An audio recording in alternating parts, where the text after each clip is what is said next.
Welcome to the Friends and Rivals podcast. I was gonna say something witty, but I remember that I'm not a witty person. Let's talk Devils and Islanders, let's talk Penguins and Rangers, but let's not talk about Flyers, cause they're a bunch of fucks, which no one can deny. Episode 14, Friends and Rivals podcast coming at you. I'm one of your hosts, Tom Harkness. With me, as always, are Stephen Horstwitz. What was that? Bill. I'm Bill Fougere. I completely forgot. I didn't know what that was. Well, I didn't forget. I'm Nick Larita. Well, Nick was making tea, so Steve was trying to impersonate a tea kettle.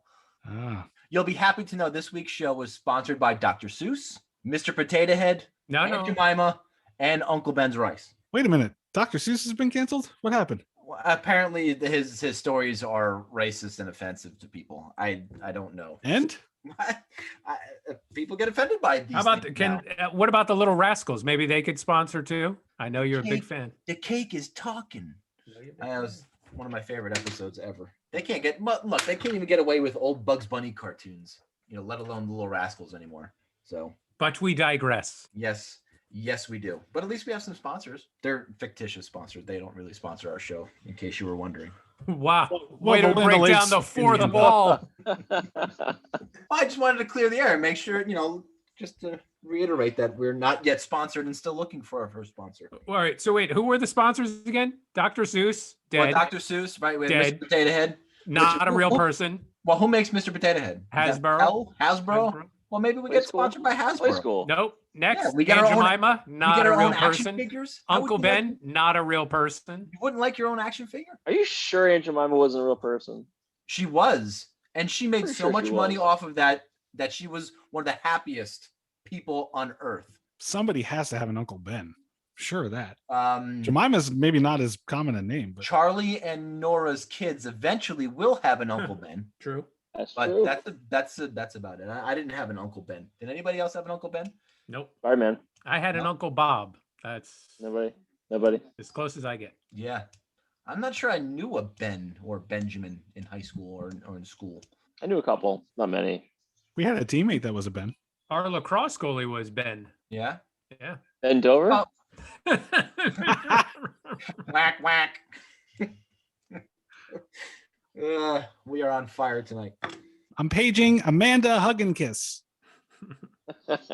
Fun fact, I knew a girl in our school growing up. Her last name is Wiener. And first time the loud announcer that her name was announced, I laughed super hard. Oh man. When she was 10 feet from me. Oh. It was. Did you know not that a good her? I started laughing like an ass, and then my buddy was like, hit me, like, shut up. Were you high? And I didn't realize. No, it was like ninth grade, man. Yeah, were you It high? was like the end of the day. Was she cute? That was until later. I was not a fan at the time. Maybe later in life. I don't know. Maybe she's a late bloomer. Who knows? Well, you remember there was an old assistant coach for the Knicks during the 90s run when they were really good. His name was Dick Harder. Can't make it up. Can you possibly imagine going through life with that name? It floors me that he got that announced every night at every single home Knick game at MSG. Did he go by Richard or did he go by Dick? Yeah, no, when they announced it was Dick Harder. You got to go by Richard. Or you fully embrace the Dick. You gotta embrace it because everybody's just gonna go Richard Harder. Wait a minute. You know what that could be? No, you just gotta go for it at that point. Or change your name. Poor bastard. Poor bastard. Yeah, you changed that last name to Cumming. That's what he should have done. Why?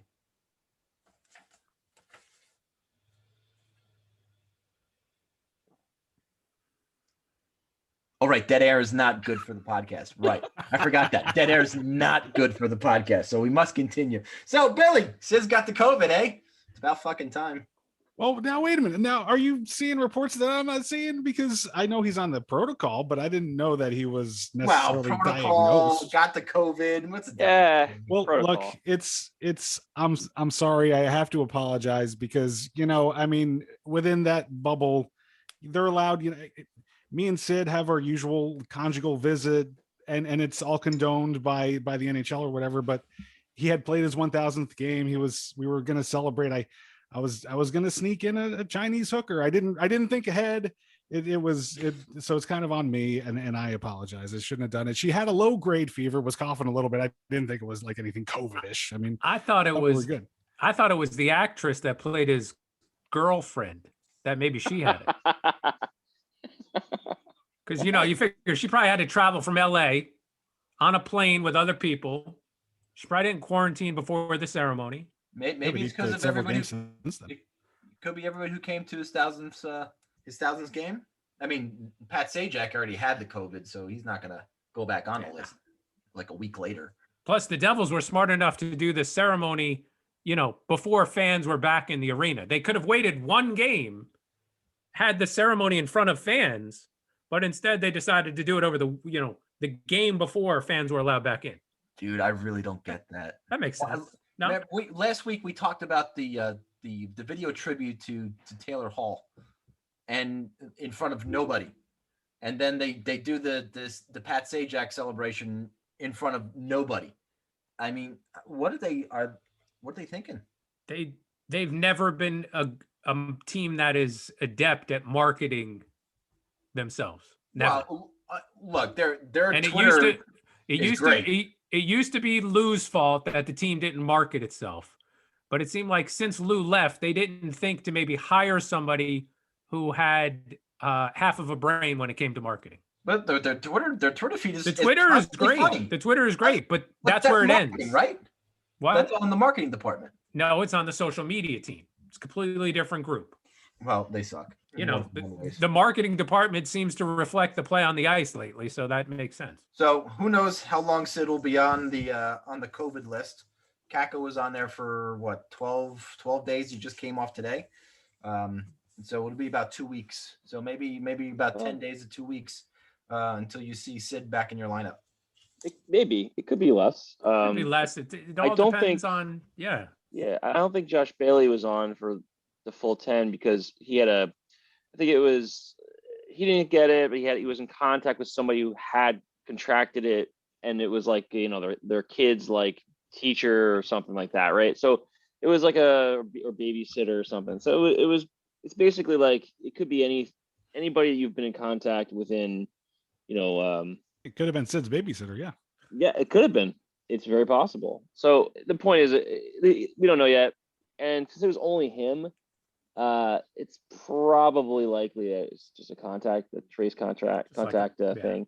So I'm hoping that's the case because Isles just played the Penguins 5 times this month. Now obviously like the earlier games probably wouldn't have mattered, but nevertheless we just played them a couple times in the last week. So I'm hoping that he just got they're just precautionary for people he's been in contact with, but we'll see. Yeah, there's nothing to really, ultimately you don't know. They don't disclose like what he goes on the list for. No. It's just it's just a wait and see. And that's usually, when Sid's out of the lineup, that's usually what it is. You're usually just waiting. It's usually a concussion that we're waiting for when it's going to clear up or whatever. But you're just not going to know. One day he'll be back in the lineup and then we go from there. But pleased to see them respond tonight anyway, in his absence. Who stepped in when he was out, when out of the lineup?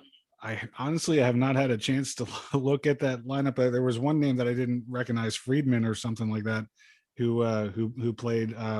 But I believe on the first line they had Kapanen centering that line with, or maybe Gensel was centering that line.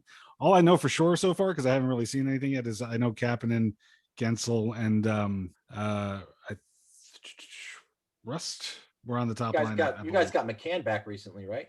Yeah, McCann's back, so he's probably playing that second line center somewhere. Or they would probably move McCann to a center in Crosby's absence, but I don't think on the first line. So there's been heavy reports and trade speculation about Jack Eichel wanting to get out of Buffalo, not happy in the situation up there, and all signs are pointing toward him coming to the Rangers. And there's been some reports on Twitter, the package is going back to the Buffalo Sabres as, I think, a little much in my book. But what people are missing here from my perspective and looking at things, is Rangers this season, they got to make the money work.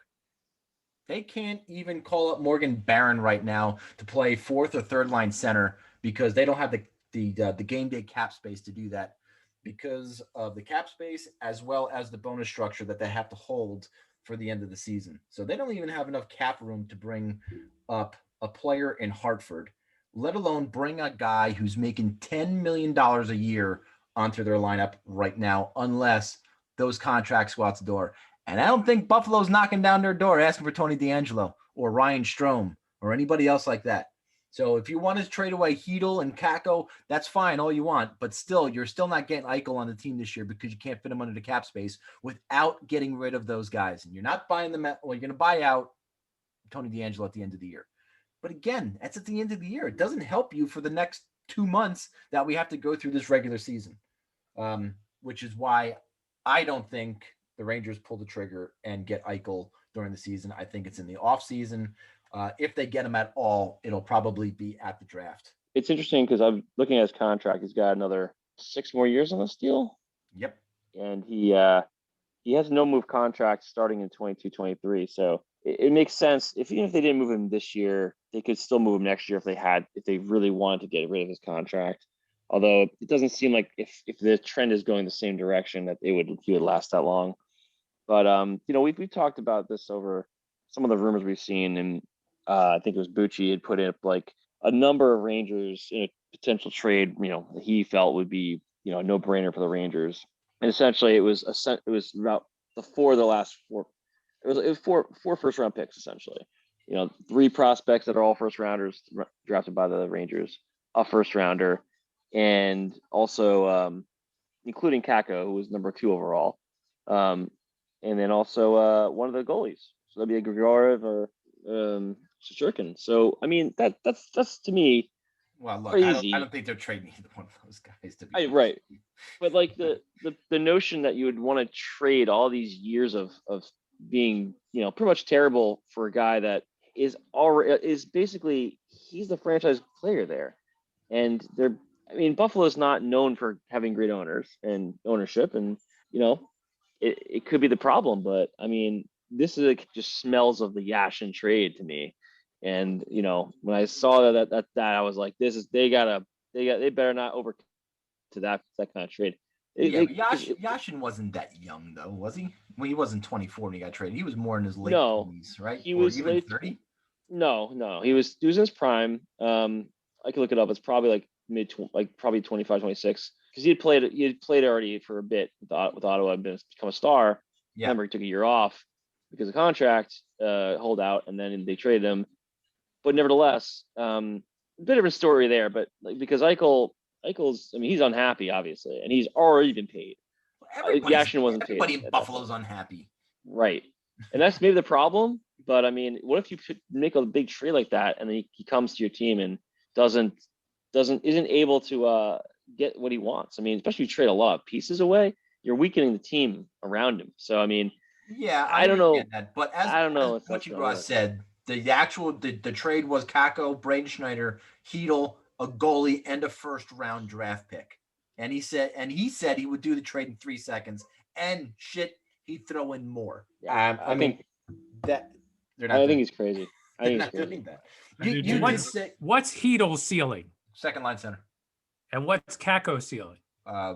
First line wing. First line wing, yeah. Schneider, you said it's a top 4, right? Top 4 defense, yeah. And then a goalie that could be Garan, that could be one of the 2 goalies in New York now. It could be Wall, it could be a number of different people. But look, you don't draft these players and expect all of them to make your team, right? And your first round pick this year. Which is potential lottery. Right. Yeah. So it just in the players alone, not including the goalies, and like Nick said, that's 1, 2, 3, 4 first round picks. Essentially. For Eichel. Yeah. It doesn't make sense. Eichel had a great productive season last season. That he would have been a 40-goal guy if they played a full season probably, but he's never reached that level before, and I don't know. To short circuit everything you've kind of been building up just to try to catch lightning in a bottle. I don't see how that really makes any sense to send like all your products. You know what it sounds like? It sounds like the Carmelo Anthony deal that the Knicks pulled in the Garden too. I mean, just Oh my God, you remember that? It is Rangers-esque though. oh yeah. It's 90s. It's 90s Ranger-esque. Yeah, but luckily we're smart enough. And Steve, what do you always say about these trades? What do you always it never works out for the team that trades away the superstar. Never works out. And I couldn't agree with you more. Look, if the Rangers really wanted to make this trade work this year with Buffalo, Buffalo would have to take Buchnevich, Tony DeAngelo, and Philip Hedl, plus whatever prospects and draft picks you want to give them. Schneider in a first round. Schneider, a first rounder, but they're not trading Schneider. They like him too much to do it. It's like them trading Keandre Miller. They're not doing it. It's What not about Fox? happen. What about Fox? No. They're going to want one of the three of them. I don't think it's going to happen anyway. I agree with you. I don't think it's going to happen. Buffalo should hold out for, when we get toward the trade deadline and there's those teams that are actually going to make some noise in the playoffs those are the ones that are going to stack up and go, here, this is what we're going to give away. We're going to mortgage everything. And Billy, they're not going to mortgage. Yeah, they're going to mortgage prospects. They're going to mortgage picks. They're going to do all that. But how is that team who's competing going to fit Eichel's salary under the cap? Well, every team in the NHL is trades. in that situation. Just about every team. I mean, you're not going to trade him to Arizona. I don't know who's. I don't even think that was probably a bad example. I don't even think Arizona's that far into the cap. No. Who's far into the cap? I mean, that's not even a choice. When you get closer to the deadline, the cap becomes less of a handcuffing. Yeah, there's less of the season left. So the Bruins could potentially do it if they move some other salary. Florida Panthers could do it. These are the teams that are low on the Florida is a good possibility because they're right there. They're competitive in that division.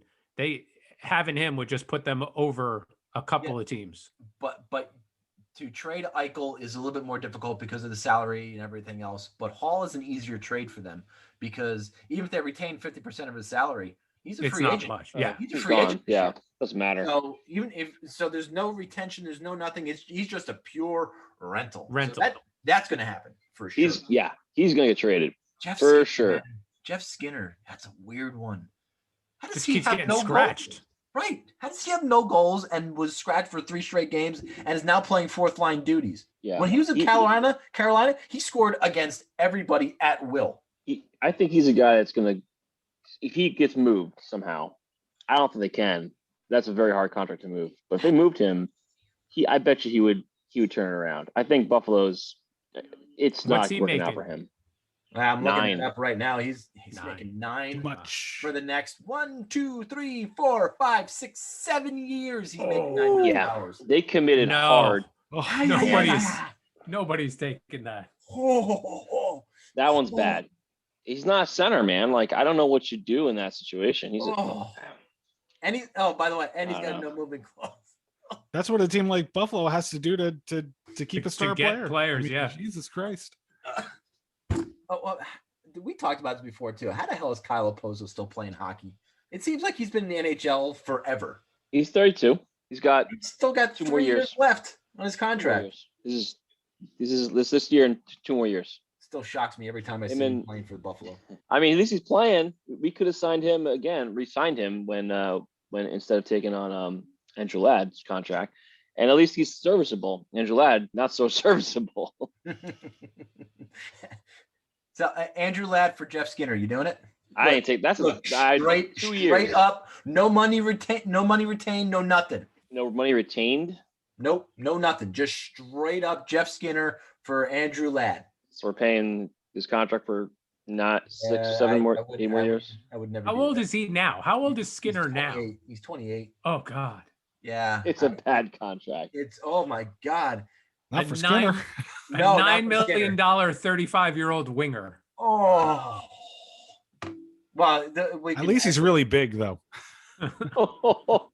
We can safely say they can buy that contract out, right? Or pray for. You see those deals, and you feel better about a lot of your own deals. You're like, okay, can't be that bad.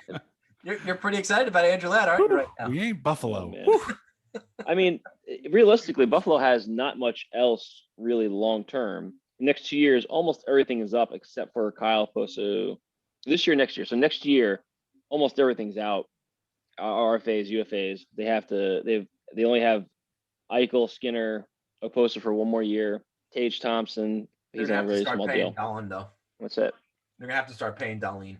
Darlene's a big one. Yeah, He's good. he is. And then also Olsen. I would buy some years out of his unrestricted free agency. I don't think I'd give him the friggin' deal that Eichel or Skinner got, but I would definitely buy into his free agency a little bit. Maybe not next year because this first one because he doesn't have arbitration rights. But when he first starts getting arbitration rights, you probably see a longer term deal in there, probably a 6-year deal. Definitely see something like that. But look, I don't think Eichel's coming to the Rangers at least until the offseason if he comes anyway. And do you even want him? The answer is yes. That's a good question. I would want Eichel. I am At 24 years old. For the right price. Oh, yeah. Right, for the right. You obviously take him. Yeah. Yes. He's not gonna sit there until the offseason. He's gonna be. I would think he's traded before the offseason. Really? Yeah. I don't know. There's a lot more teams plus the 10% buffer on the cap in the offseason to where teams can maneuver and you might get a better package. Dude, it's absolutely in Buffalo's interest to wait till the offseason to trade him. Look, that's at least I'm reading from the experts on the Twitter. I was gonna say, unless they get a deal that makes sense, like you shouldn't trade him unless like it's a John Butchergross deal. Yeah, absolutely. Yeah, of course, you take that and run because that leaves you only with one albatross contract. Like Eichel's contract, while he's Jack Eichel, he's 24. He'll be 29 when he finishes that deal. Not bad, but it's still $10 million a year. It's a huge chunk. It's, eighth of your cap. So if you have only one of those on the deal, I mean, I don't know if they're gonna do a Skinner. That even they gotta pray that Seattle somehow would take. He can't even expose him. He's got a no move contract, doesn't he? Right. They could Yeah, make a deal though. He could waive it. Yeah, he could absolutely waive it. But seriously though, nobody's taking that contract. Even maybe if they ate half of that contract, it's ridiculous. They're never. Man, that might be the worst contract. I think we need to do some research for next week. Find me a contract that's worse than that. Okay. Best contract and worst contract in the Best NHL. contract, worst contract. I think so. I already got. We all know Jeff Skinner's the worst one, but you can't use Jeff Skinner. He's out. This is throughout the league or just for our teams? Throughout the league. All right. Yeah, screw that. Our teams are. I don't know. Who's the worst contract on your team, Bill? PK Subban. Besides Malkin. Yeah. I wouldn't put that on Malkin. Really? Well, after all the wonderful things you've been saying about Evgeny all year? No, it's not like he's making just terrible money. I mean, he's right now it's not a good contract, but like he played some years and won some cups with the contract. What am I going to say about the contract when it turned out that way? He can't be the worst, but yeah, I mean, the Jack Johnson contract was pretty bad, but thank you Rangers for picking up some portion of that, right? So no, Bill, you bought him out, and we then gave him $1 million to come play for us. There you go. Yeah. So that was a bad one. But worse, I got to do research. I don't know what's the worst off the top of my head. Yeah, I don't know if we have a bad one currently. I'm not real happy with the Matheson contract right now. I mean, but worst, I don't know. Yeah. All right. So do your investigative research. Let's find out the best and worst contracts in the NHL. Your opinions. Sweet. So we talked at the beginning of the year, and we talked about it a couple of weeks ago about goaltending tandems, who's going to be the best in the East and in the Mass Mutual division and all that. Well, it's turning out to be what's going on in the island, Nick, and what's happening over there. With you take Aaron Sorkin's first game and you kind of throw it away. And he's got really, really solid numbers against everybody. And plus what Varlamov is doing, I mean, it's going to project them, that could carry them deep into playoffs because as we know, it's your goaltenders that win the championships. Yeah. So when we started, we did the previews, I said, I was pretty sure that Sorokin would struggle early. I didn't think he would struggle as mightily as he did. I felt he did in the first few games he played. First 2 games specifically, he looked very shaky. But Isles didn't score any goals to support him in those games. It wasn't until the 3rd game he got really any support and got to overtime and he looked better. But it wasn't until the 4th game that he started shutout, looked good. And then this past week he shut out the Penguins and looked pretty good doing it, man. He's looking much sharper, looking like he's actually like, I think it's getting used to the coaching, getting used to the small things that the goalie coaches are asking him to do, and getting used to where the players are going to be, and getting to see around players and getting through the screens, just getting used to the AHL, speed. All that little stuff takes time, and I didn't expect him to be able to just jump in right away and be able to replicate that from any other. Even the KHL is, while a good league, it's not the same. There's no way this the speed, So I agree. So he's looked great. Varlamov's been as sharp as ever. He's got I think 3 shutouts right now. Between the two of them, they have 5 total. And then tonight, we were 12 seconds away from another shutout for Varlamov. Pretty much. Yeah. Thanks, Devils. So even with that, it doesn't really matter. They've been red hot in February, and goaltending's been a big deal. Preventing, just the system in general has been keeping the goals low, and that's been a pretty big piece. I was looking at it for February, and in February, goals against, Isles were number 5 in the league with 12 games played. So comparatively, all the teams above them, only the Knights. The Knights are the only ones that had 10 games, and 10 games they had 19 goals against. The rest were Minnesota, Colorado, and Philly. All had 8 games played. Yeah, so you have to play the most games and given up the least amount of goals. No, the less is right. Less is good. Let's say less. Yeah, it was only it's only really, the Golden Knights were the only ones that were close to that in that span of February. So it's been awesome to watch. Good defensive structure, good goaltending.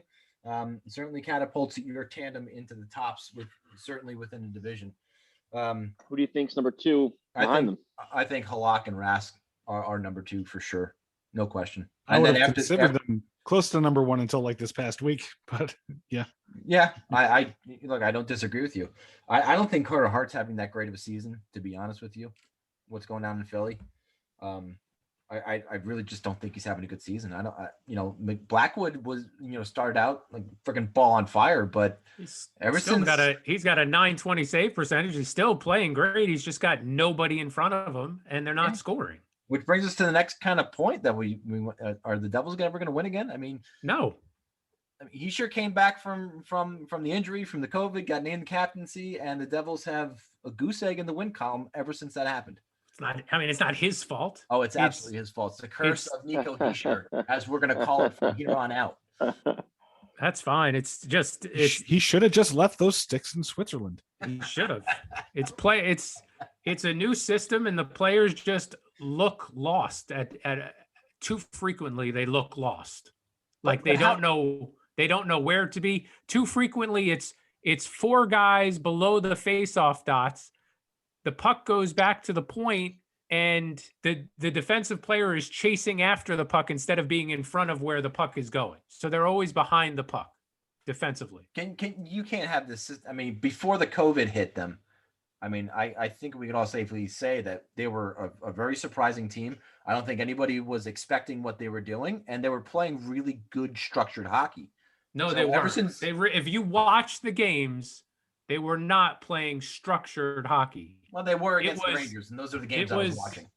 It was it was like a fire drill out there. It still is. They're all over the place. Too frequently, there's a wide open guy in front of the net.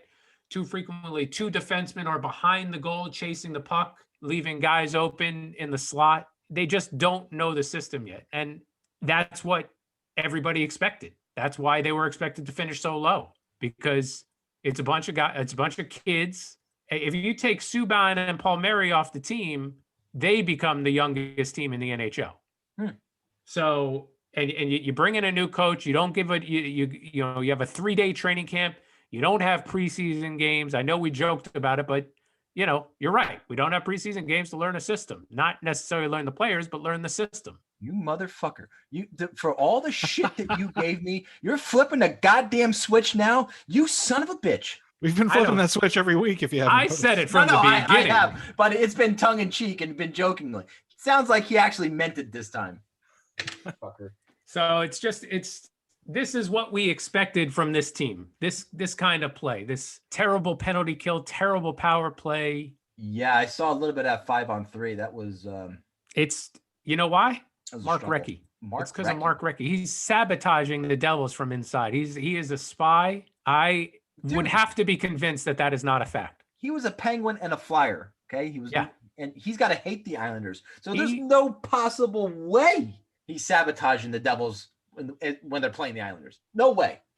He's just got a no. He is. He's sabotaging the whole season. It's not just this game. He's sabotaging the whole season by having a useless power play and a useless penalty kill. Wow. Also, Nikita Gusev, more like goose egg. Am I right, guys? More like Yeah. Nakuda. I like Nakuda. All right, Steve goes in the penalty box for a minute. Such an awful fucking joke. It only happened to somebody else. My God in heaven, if he says fucking Gusev and Steve, you got to Gusev change one the more tissue time. on your microphone. That's what's gonna get you to. Oh, That's what'll Why don't you- make us hear you again. it's, Or the, just yell a little louder. it's the best thing that ever happened on Zoom is that you can fucking mute people. All right, I'm gonna let him. We're gonna ask him. We have to ask you to unmute. We can't just unmute you. So you actually have to unmute yourself. Can you hear me now? Yeah, Yeah. unfortunately, we can hear you. Oh. I don't know how he went from being the player he was last year, being a player that had such promise, to being so useless on the ice as he has been this season. It's Mark You could say Recchi. yeah, but you could say that about a lot of players in the league right now. No, he's useless. He literally passes the puck to the other team. I've seen it happen at least twice a game. He He's passes been watching the puck Malkin. to the other team. So you're trading Gusev for Skinner straight up. No, slow down. Slow down. Slow your roll, sir. We got to find him a team. There's got to be a team that would take him. And I bet you one day it's going to be the Arizona Coyotes. It's going to be the Maple Leafs at some point. Come on. No, they will never be. They will never Come be able on. to afford him. They will never be able to afford him. I ever. know, but they'll trade everybody they have on defense. No, he's Just either to get ending him. up, Yes. he's ending up in Arizona. Or Does he play he's gonna- forward? The Toronto Maple Leafs want We him. want him. They're trying to outpace the Oilers. That's their only thing, their only target at this point. I can see him going to Florida. Yeah. Skinner. I can definitely see him, but I think Hall in Florida makes a lot of sense. I never even thought about that. It makes a lot of sense for the Florida Panthers, even though he hasn't been scoring either. Like nobody's been scoring in Buffalo.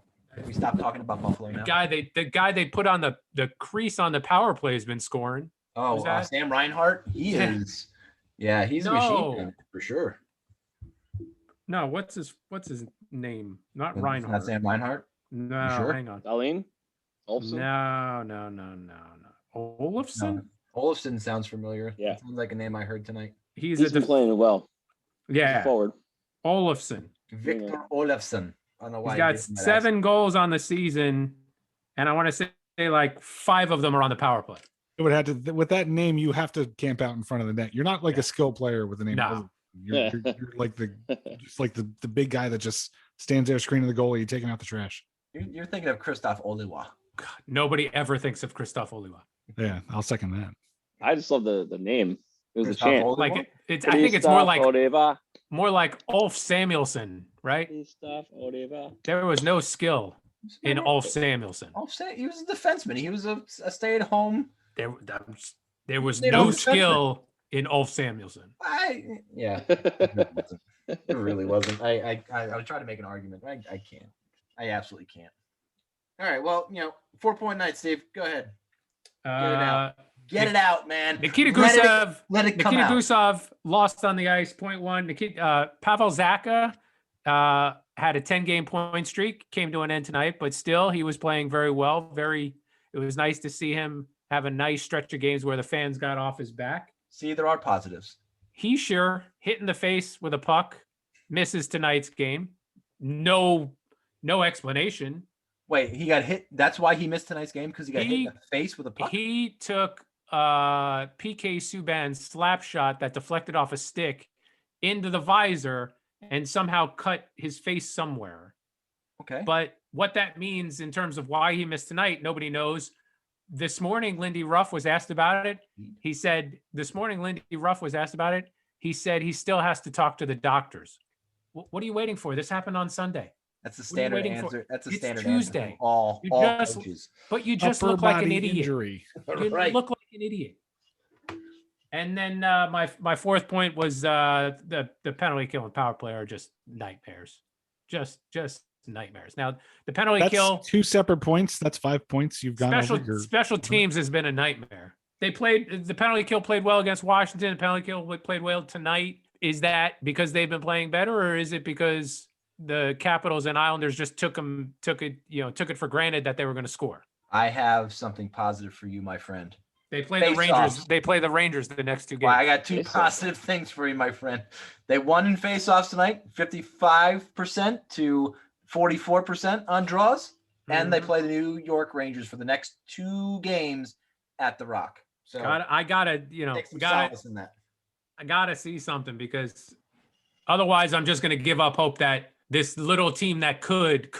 I'm just gonna resign myself to the fact that they're probably gonna be in 8th place because they can't beat the Sabres to save their lives. Man, when did the Penguins get a crack at these Sabres and Devils that I've been hearing so much about? Not yet. For the next 3 games, the Sabres happen to be on Long Island. So Nick, straight. Islanders played the Devils tonight. What's your take on it? Devils. And your 4-point night, by the way. Yeah. What are you showing there, Steve? March 18th. The Penguins Penguins and Devils. March 18th. Well, Owls look good tonight. Can't complain. They've been red hot in February. I was going to go through. So basically, 8-2-2 in February was their record. 12 games, 28 days, not bad. It's going to be, I think, 19 games in like 30 days. 19 games in like 30 days or something coming up. They got a real big stretch, but then again, everybody does. I don't think. And they were talking about that on the telecast today. I was like, every team's got a condensed schedule. It doesn't matter. Everyone's playing like every other night anyway. They've turned around this month, 8-2-2. Interesting notes, 3-0 against Boston. Really played well against them, especially the other night. We put 5 goals up on them in the 3rd period, which was just blowout city at that point in that game. I mean, the 3rd period, it wasn't like all game they were crushing them. It was a 3rd period meltdown by Boston. And some real nice plays by the Isles. But they definitely, a couple of those goals they should probably have taken care of. 2-1 against the Pens this month, which was like, I am sick and tired of seeing playing against the Penguins. Thank God we're going to play them twice more this season. We're not good against them. We lost the first game against them. We're 2-3-1 all in the season against them. And it feels like every time we play them, aside from the shutout the other night, it just feels like they have our number. So where I was going with this point was basically, I'm seeing trends with some of the teams we've been playing a lot. Obviously Boston we've been playing well against them, and the Penguins, we just haven't. We haven't played enough of everyone else yet to really get too much data. I think we're 0-2 against Washington. We played them twice, but we haven't seen them again. Philly, similar. I think we're 2-1 against the Rangers. I believe we're 2-1, and Devils 2-1 now. But outside of that, it's been interesting to see that some of the streaks going, especially with Boston at the top. I didn't foresee us playing that well against them in the last few games. So it'll be interesting to see if that changes when we start playing that again in this month coming up and then into April. The kids have been playing real well. Sorokin's had 2 shutouts now in his last 2 starts, and it'll be interesting to see how they start to put him if they start to put him more in the rotation. Right now, it looks like they might be playing him every 3rd game, maybe. If they they have to start putting him in more, keep him like, just keep him fresh, keep Varlamov fresh. The success of the team is gonna really come down to goaltending at the end of the season, anyway, and especially in the playoffs. So I'm really hoping that Varlamov can spell him for a little more. Wallstrom's on a 5-game point streak. Had another goal tonight. Winning would have been the winning goal. Yeah, no, you're right. That was a good goal too. It's really hard to score when you can skate right down the middle of the ice uncontested and take a shot from the high slide. That was a good goal, though. It was a good goal. You've got to mention that he put the speed up. He did have a speed going into the zone, and shot through the defender's legs, top shelf, which was thing of beauty all in one motion. But nevertheless, kid's been playing well. He had a goal from the new spot on the power play, which is where the Ovechkin area, top of the circle, left circle, which is kind of the thing we've been waiting for, because that's his thing, is his shot, is he's got a blistering shot. And power play was something that has been lacking for us for a long time, for years, not just the season. Dobson's been playing well to round it out. He's still playing a lot of minutes with Green, and I think that's a really good approach. They've been bringing him slowly along, and him and Green have been playing real well together. Yeah, I felt like always been a fan of taking the kid and put him with a Grizzly veteran. I didn't really think too much about it before the season started, but now I've watched them play together, it really makes a lot of sense, and it's working well. I'm still nervous about how they're going to round up the defensemen, because we're just so short on defensemen. But if everybody stays healthy, we're fine. You don't need a seventh defenseman. And the last point was the power play, which I was just mentioning, has been horrendous for us for years. Even in the Tavares days, it was okay. It was middle of the pack. They couldn't get the puck into the zone ever. It felt like they were constantly battling that. And if they got in the zone and they set up, they might get a shot or two and maybe it would be okay. But this month in February, I couldn't believe this. We were best in the league, 40.9% conversion rate. Let me just interject for 1 second, because we've talked about how much you play the Penguins in February. There's a little part of that might be the Penguins penalty kill. I don't want to burst your bubble just yet, but you're going to have to go see how you do against other teams. I'm going to ride this high for just 1 month. I don't foresee it staying this way, but having a second power play line with Wallstrom on it now, and having on the left side playing, like, being deadly from that side, it opens up the offense a little bit. I'm not saying it's going to be maintained that way for a while, but it's looking really good. Pajot's been kind of helping that line as well, and that guy has just been a monster for us. So far so good. I mean, we're up and up and up, and we'll see how it maintains into March, because it's going to be a much different experience. Although we do start the month with Buffalo 3 times. So at home. At home, which is super nice. And it'll be interesting to watch if that plays into what happens in Buffalo. If we win all 3 games convincingly and Eichel looks like a little kid, then that could change things for their season. But I don't think so. I think they're gonna have to win at least one game in it. I think their season's already changed and done. Personally, I don't think you'll get a battle from Buffalo for sure, but I don't think they're going to be where everybody projected them to be for sure. Agreed. So, speaking of Buffalo, that's who we played tonight. So, looking back at this past week, including tonight's game, played 4 times. We had Philly and Buffalo bookended a couple games versus Boston.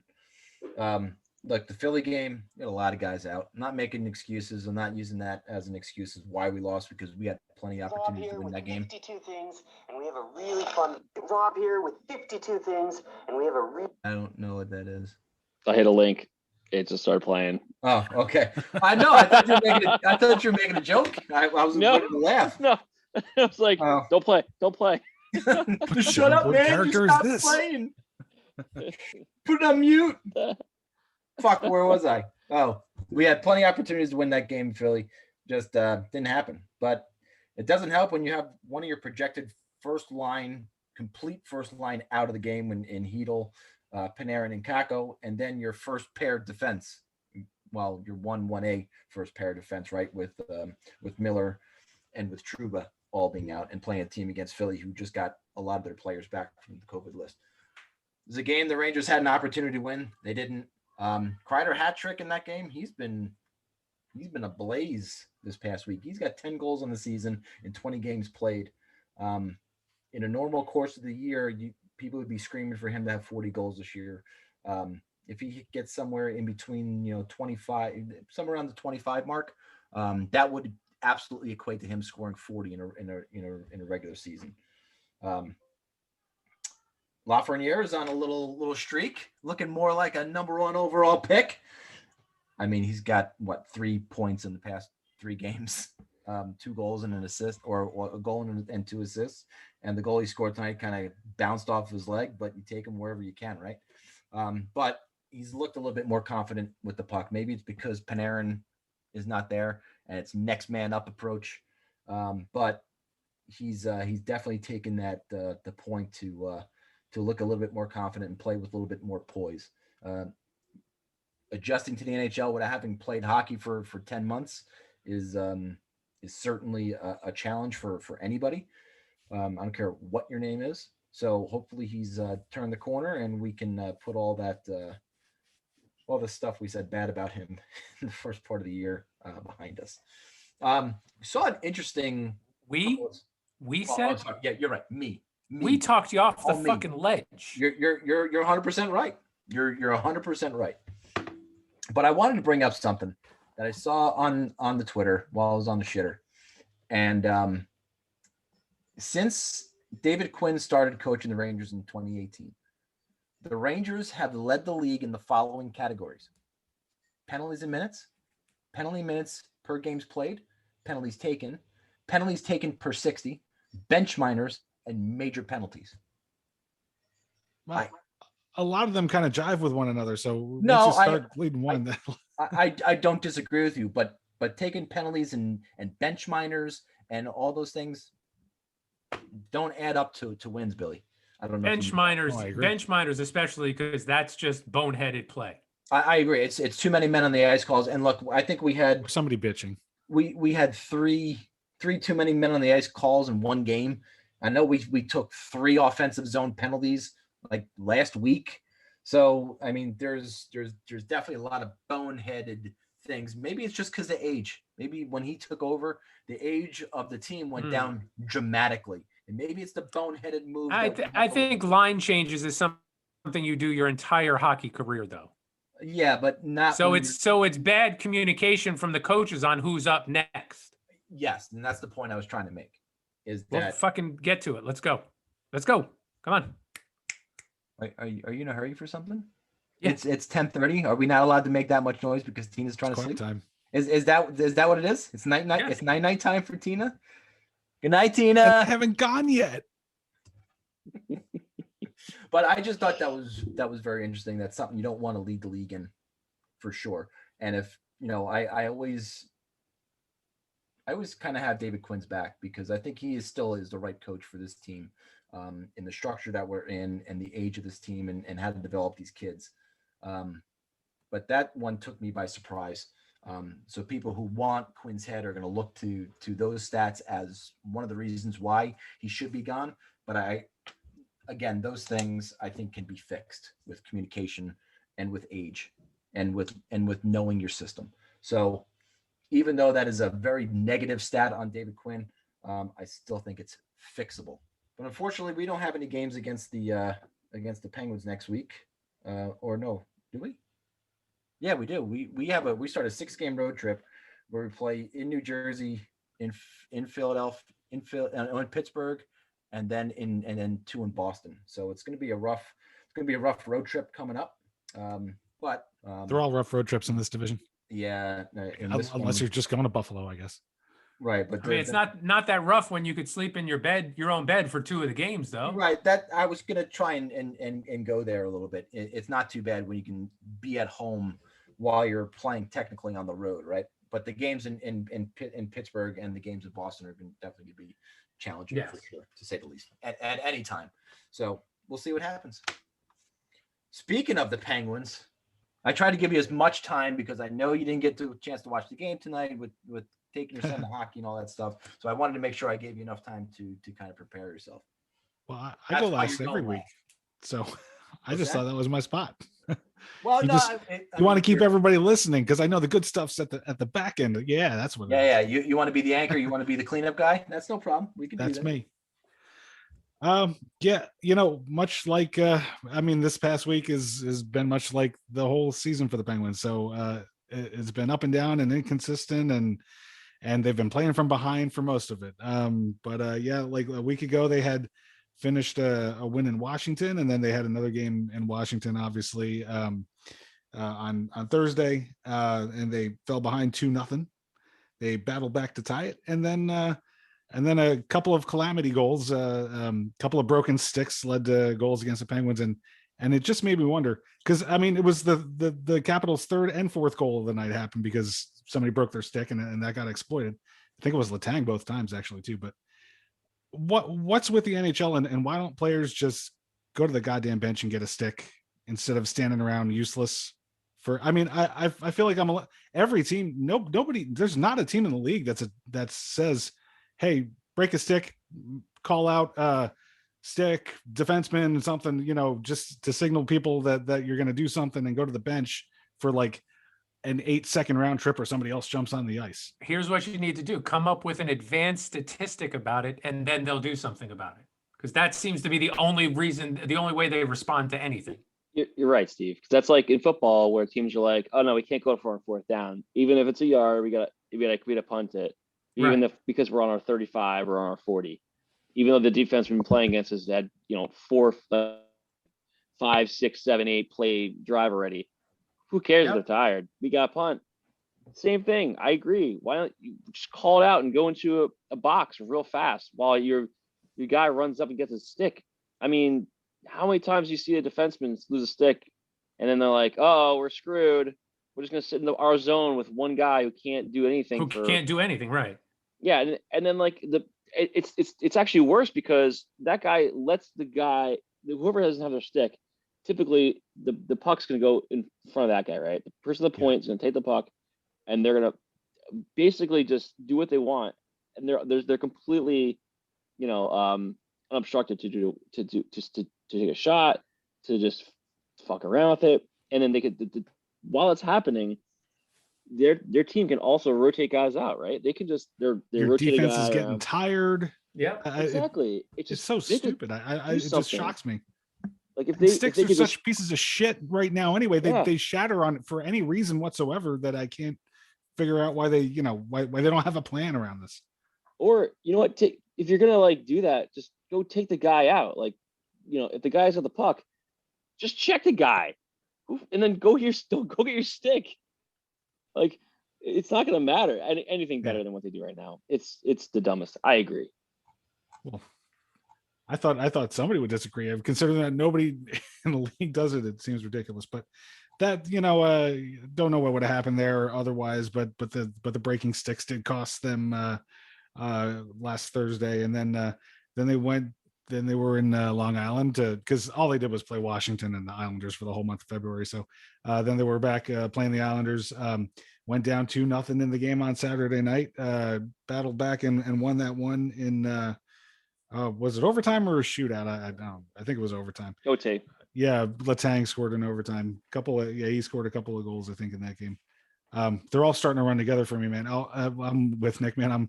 I mean, the Penguins had relative success in those games against the Islanders because once the game went to overtime, they've been managing to come out ahead of those things. Otherwise, they've been pretty even, and so I guess the Penguins are something like 4-2 in the 6 games, with at least 2, maybe 3 of those games going into. No, I guess 2 of those games going into overtime. So it's worked out okay, but man, they are a tough team to play against, and you really caught up with them finally on Sunday. They went down 2-0 again for the 3rd game in a row, and that time it stuck, and that was the final score. Aaron Sorkin had that shutout. I would have to argue he didn't work that hard for it. It was the Penguins had 2 shots on goal in the first period. It was just a real clunker of a game for them, and I think he had 20 saves on the night. And any NHL goalie who gets a shutout, give him credit for doing that. But it wasn't the hardest working night that he's going to have in his career. That's for sure.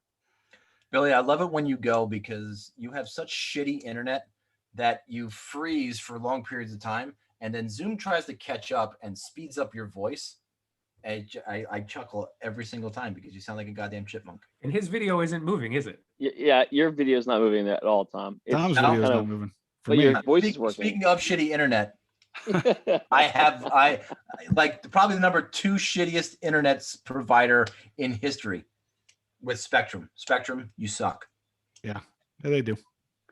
So other things about the Penguins. So they won tonight 5-2 after getting the news that Crosby's been put on the COVID list. They responded. Kapanen had a good game. Couple of goals. Actually, could have scored more from what I've seen of the highlights so far. He played really well. And everybody just kind of stepped up in Crosby's absence for tonight, and doesn't even look like they gave up a power play goal. It's that penalty kill, I mean, against the Islanders, really against everybody though all year, just absolutely non-existent. So that's another point there. They seem like they have good personnel at forward, but I don't have much confidence in their defensemen on these penalty kills. Guys like Tanev, Rust, Bluger, they've proven that they could kill penalties, but they've got nobody supporting them on the back end, and the goaltending just really doesn't step up either and make those key saves. So that's been definitely a bad point for the Penguins. Tonight they were able to score on the power play and help themselves out a bit. I don't think they gave up a power play goal tonight, but that's kind of been rare. And I guess the last bit of Penguins news this week, they hired an assistant for Ron Hextall, Chris, by the name of Chris Pryor, who was previously with the Flyers organization. Fuck the Flyers. Fuck the Flyers. Fuck the Flyers. Fuck the Flyers. Wait, that's our first fuck the Flyers of the night? Yeah, I think so. Fuck. We haven't played them. That's why I got to be that anchor, man. That's why Shit. I'm gonna bring that fuck the Flyers at the end of the night. I mean, you're the Penguins fan. You got it, right? That's gotta lead our show next week. We'll do that. Yeah, we'll make it a point. So he's supposed to be their guru, their kind of draft guru under Hextall, which is really supposed to be Hextall's focus anyways, rebuilding through the draft and through prospects, and they're trying to build up obviously the pipeline in that organization, which has been slowly trading away every asset over the last several years, trying to stay competitive. So we'll see where that goes. They trade Crosby this year to Boston. Okay, what are we getting back? I hope it's Marchand. Love that guy.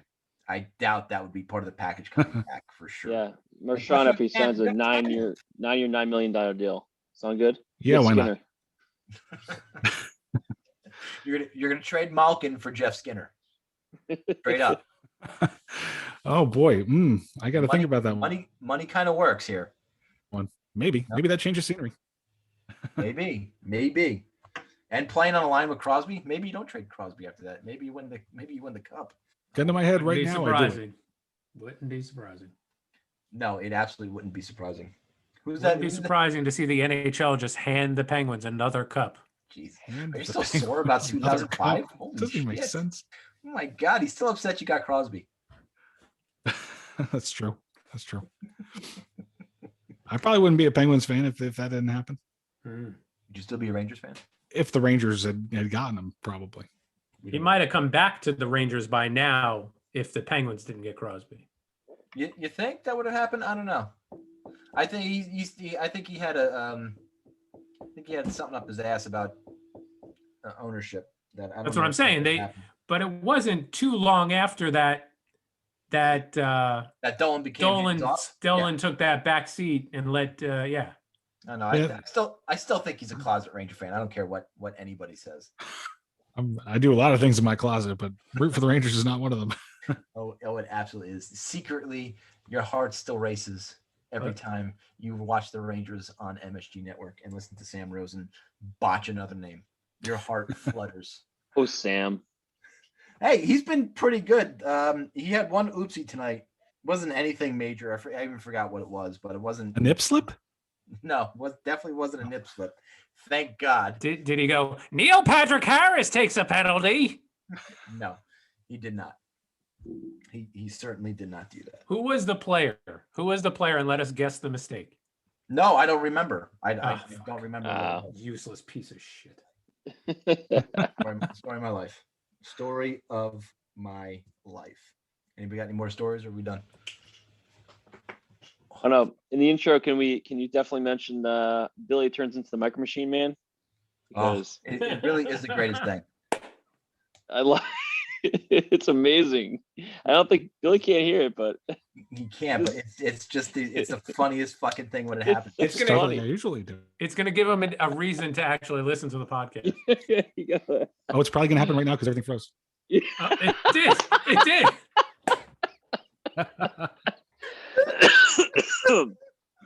Oh, that's perfect timing. That was awesome. Oh, Oh, that could, fantastic. God bless Cablevision. All right, we're gonna have to think of some catchphrases for me to say when I notice it's gonna freeze, and yeah, I'm gonna have to try to do something interesting with this. Can you just read like the fine print of a contract right at the end there? Fuck, man. Let's read the Skinner contract. I Got a was lot so behind it. looking forward to having a competitive hockey team, and this is what I get stuck with. Hey, you started out pretty good, then you got. That's what I'm saying. I was so looking forward to a season of that, and I don't know what's going on. Young team, like you said, man. 2 guys off there, and then the youngest team in the league. Yeah. That's tough. Plus Lindsey Ruff. I don't know. You think he's the right coach for a young team like that? They Spring said that structure? when he was in Dallas, kind of when he started in Dallas, this was the makeup of the team. Like it was a bunch of young Very young kids. and Well, maybe it takes he time. man. molded them. Yeah, but that was a different NHL back then too, wasn't it? Yeah. Well, Yeah. yeah. That was what, mid '90s? No. No, Oh This no, is, that was after Buffalo. This is recently. Yeah. Yeah. This is Yeah, he was within in the Buffalo last. for a It's while. within the last 10 years. Oh, okay. Yeah. I thought It you just may take a you bit started out in time. Dallas. I think what it is his Before he system. His system is to take responsibility away from like the individual player and make it more of a team defensive unit. Yeah. And it just doesn't work because, like I said, the next guy that has to cover the person the puck is going to is chasing after him instead of being in a good defensive position. Can I ask you a question? Did Will Butcher play tonight? Will Butcher did play tonight. For some reason, Ryan Murray, Oh, that's right. He didn't play for whatever. he reason. has an upper body injury / he's a healthy scratch. Get hit in the face with a PK Subban puck. No. So it depends on who you ask. It depends on who you ask and when you ask him. He's gone between upper body injury and healthy scratch. Well, if he's got an upper body injury, he's not a healthy scratch. Exactly. But I don't this want to is be. this is Captain today's Obvious here. NHL. This is the today's NHL we're dealing with where you can't get any information. Should look at Dr. Harkness over here. Thank you. Thank you. Well, I mean, it could be worse. You could How? root for Buffalo. How? You could root for Buffalo. No, we'd lose to fucking Buffalo. No, I'll have no, to get back no. to you on that. Could I'm root. just sure that it could be somehow. Root. Let me You think. could Let root me- for Buffalo. But that's what I'm saying. If I rooted for Buffalo, at least they would have beaten, I would have rooted for a team that beat the Devils twice. I got it. You could be the Buffalo Sabres and have to pay Jeff Skinner for the next 9 years. True. There. It could be worse, right? And have to watch our prize number 2 overall draft pick complain after he gets a $10 million contract and want to be traded. It could be worse. Could be worse. Could be worse. Looking forward to Nico Hischier getting that monkey off his back on Thursday against the Rangers. Get that first win as captain. He's playing, hopefully. If he's playing, sure. If he's playing, exactly. He might be a healthy scratch / in concussion protocol. I can absolutely see that for sure. Well, a lot of games coming up next week. Let's see if Eichel gets traded. Lots of good storylines coming up. Don't forget, find your worst and best contracts around the NHL. That will be a topic for next week. Follow us You on at home, Twitter. do your homework as well. Come prepared with your best and worst NHL contracts. Yeah, absolutely. Tweet us who you think your best contracts are. At @friends_rivals on the Twitter. Remember, when you're on the shitter, check the Twitter. Facebook, YouTube, Friends and Rivals podcast. Don't forget to click, comment, and share and subscribe to our channel because it really does help us out on YouTube, Apple Podcast, Spotify, wherever you get your podcast. Give us a rating. I got nothing. Billy, play us out. Oh, my friends and rivals. Fly as fuck, fly as fuck, fly as fuck.